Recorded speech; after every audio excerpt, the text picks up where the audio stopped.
Welcome back to the channel. So today we'll be installing this ARB twin compressor.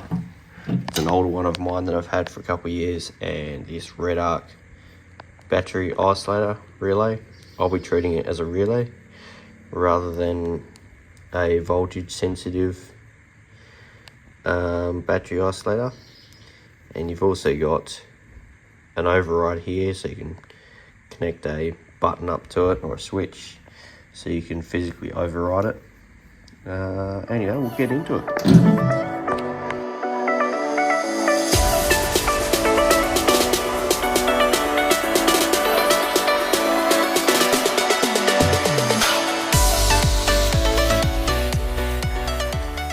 As you can see, so I've already installed, I've bent up this bracket here out of stainless. I haven't pulled the sticker off yet, so I bent that up. I've ran the cables, I ran the earth back to the cross member there. That's where I've earthed it out. That's what I did for the dual battery as well, for the canopy. And the positive runs around and through to here. I think I'm going to replace these fuse holders because one, they're shit, and then two, they there is separation. Camera makes it look a little bit closer, I mean a little bit further away, but yeah, it's a little bit too close for my liking, considering I'm running a 70 and a 50 right there. I'm probably going to up that to an 80 just because that's what ARB spec with them. Last night when I was diagnosing a few issues with the compressor, I left this one at 50, which I was always going to put a 125 amp fuse in it because this is 4 BNS, this cable here is. So I think it's rated for roughly 135 amps. Anyway, see, I was going to up that one to a 125, completely forgot about it, started the compressor up, blew this fuse. Anyway, so I've chucked the 125 in there. That one there over there is a 70. And then I was having issues with the compressor. This is the old relay hub and fan setup that I had. And as you can see, it's got a few melted cables on it. Anyway, that's the original one that I had a few years ago. I've replaced that one. So I had problems with the compressor staying on last night. It was obviously just one of the motors, and it was actually this relay. And so I've tested the continuity between that pin and this pin. This is the actual power to the compressor, and these two here are for the switch, to engage the switch. So with no power to it, these two here are closed, which shouldn't be what it is. So they're actually a normally open relay, so those contacts should be open. Anyway, so I've tested them with the multimeter and they are closed. So I've ripped the old relay out of this one here, chucked that in the compressor, and then it worked fine. Right, so because I had to pull it all apart, I thought I may as well pull all these off, reseal them with some thread tape, and this one goes into there, so I was going to reseal that one there as well. Yeah, see, that's the pressure switch, if you ever need to get to that, to change that out for some reason. Mine is the original one, so could replace it while I've got it apart, but I don't have one that's the right thread. I've got this one here. That's a brand new one that I was originally going to put in when I did my air tank on my last cruiser. They recommended me going to this size cut in and cut out switch, which is a 120 and 90 psi. They told me that the ARB, so this is Airbag Man, they told me that the ARB twin compressors don't come with a cutout switch. And sure enough, that's a cutout switch right there, which I knew that was wrong, but anyway, whatever, didn't really care. Yeah, so I sort of thought, I could just go replace this one while I've got it out. Which I think they're a 150 and 90 or 150 and 120, somewhere around there. It definitely cuts out at 150. Anyway, this is the wrong size thread for that one anyway. See, I've pulled it out, I've retaped it, and then I'm going to do the same with that one there.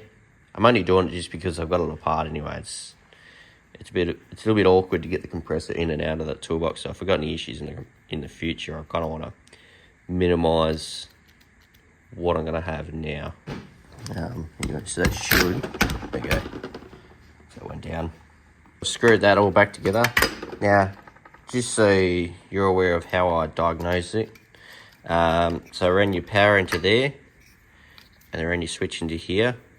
The switch is earthed through this cable here, so you can't just plug that in and test the relays. You got to plug it into here, and then you also have to plug in your, because that's your negative through there. So that little tiny black cable, that's your earth for your switch, or for your relays and your fan as well. Anyway, so that's how they get powered, and then I've disconnected the positive and negative from each motor. Added power to there, plug the switch in, turn the switch on, tested voltage on this one and tested voltage on the other one, and one of them had voltage and the other one didn't, which it shouldn't have voltage when the switch is off, because obviously that'll power the motor straight away. And then when I was turning the switch on and off, it didn't change, whereas the other one would change. So it was a pretty easy fix, really. Anyway, so we'll chuck all this back together now. And just a tip to tighten that up, plug your hose in, because this will actually pull out. See how that's further down, whereas if you push that in, it pulls the black coupling up, and then you'll be able to get a spanner into there as you're getting tighter. If you don't, you will struggle. As you can see, I can sort of get it, but it's going to scratch it and make a mess out of it. I'll finish tightening that up now. So I'll plug these in now.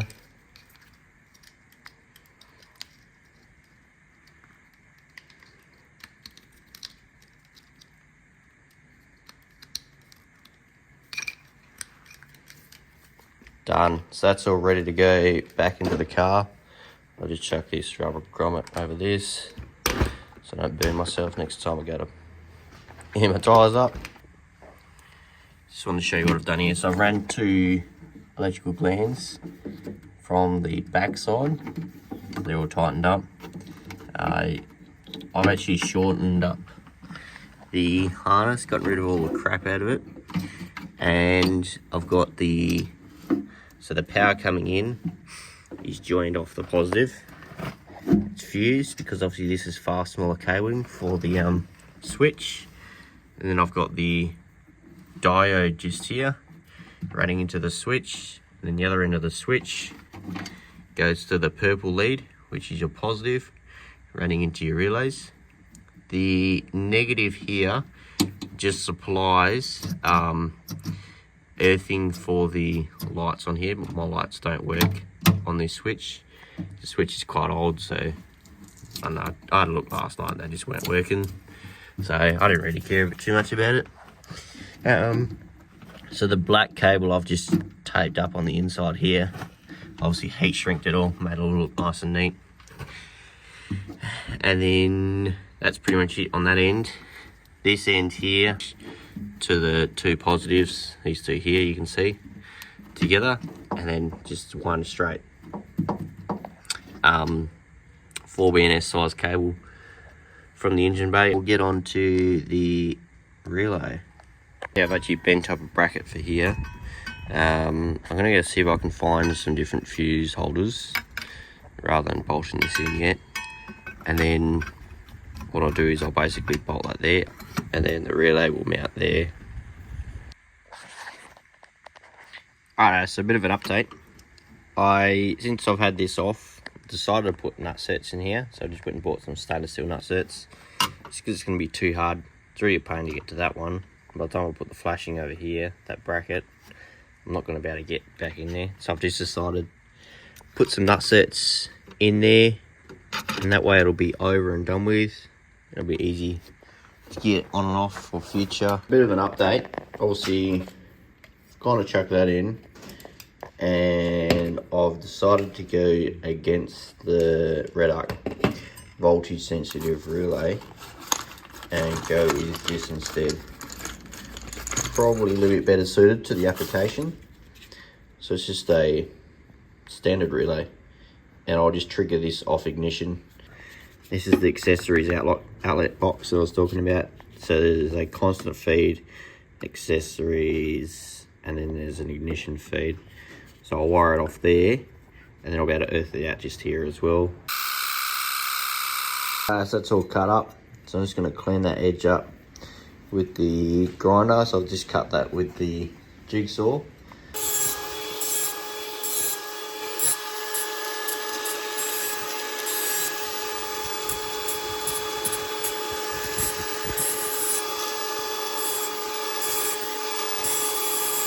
All done. So I'm gonna drill a hole in there, and then I'll mount that one there up. Alright, as you can see, that's essentially how we'll mount there. So that'll be fine. About these MIDI fuse holders, I've seen Busman do a bank of, I think I do them from 3 to 5. So I was thinking about swapping these out for that. They look a bit nicer than what these separate MIDI fuse holders are. I've got a piece of copper that I could run from here across them, but like as you can see, this one's already broken. These things are like 25 30 bucks each, and I've got 3 of them. Whereas the Busman one's actually like rubber caps on each one that you can just peel back, and they're just a red rubber.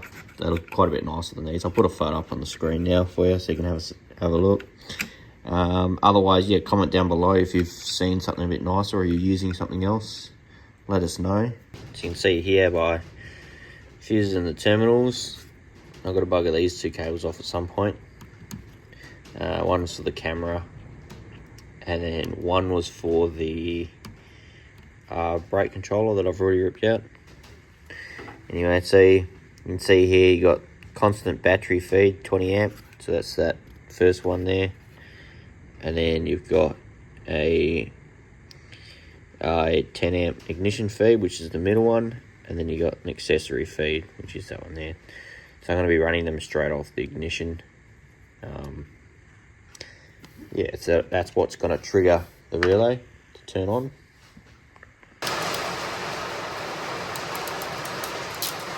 Sorry, it's just started raining, so I don't know if you better hear me talk that much.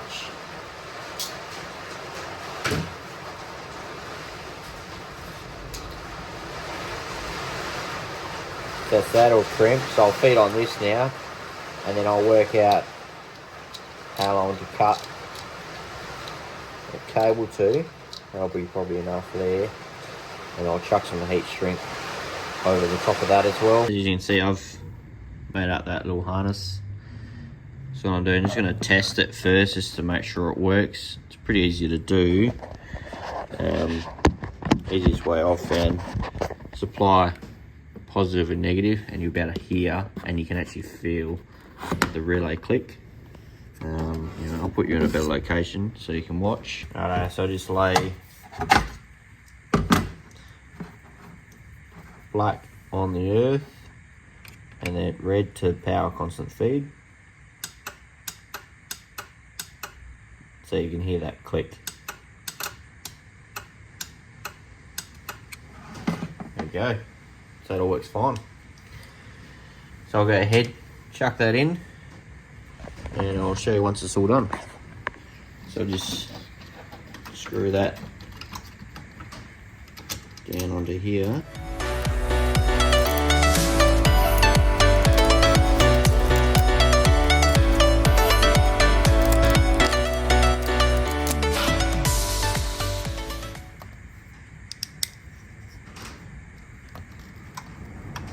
Terminate that one onto the MIDI fuse.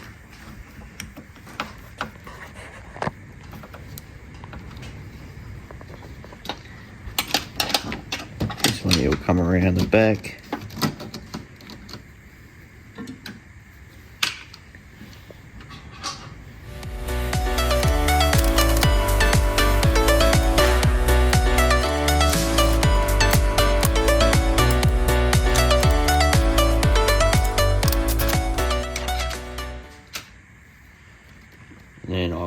terminate this one onto here now.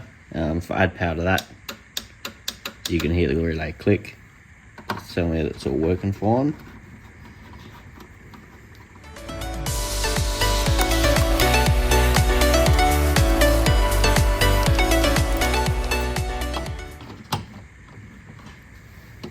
Alright, that's done. I'll leave that off for now. Anyway, so I'll go around the other side and then put that fuse holder back together and we'll go from there. It's all wired up. I've actually currently got the ignition on all the way, just so the starter motor doesn't trigger. And you can just hear the compressor start up every now and again where it's topping itself back up. There's a small leak within it. And I'm also going to fix up this afternoon as well. So it's an easy fix. So anyway, that'll do it for today's video, guys. Please like and subscribe to the channel if you're enjoying this content or you want to see more stuff like this. Next will be probably more to do with the build on the Cruiser, actually, where we're up to in terms of suspension, lift and diff and things like that.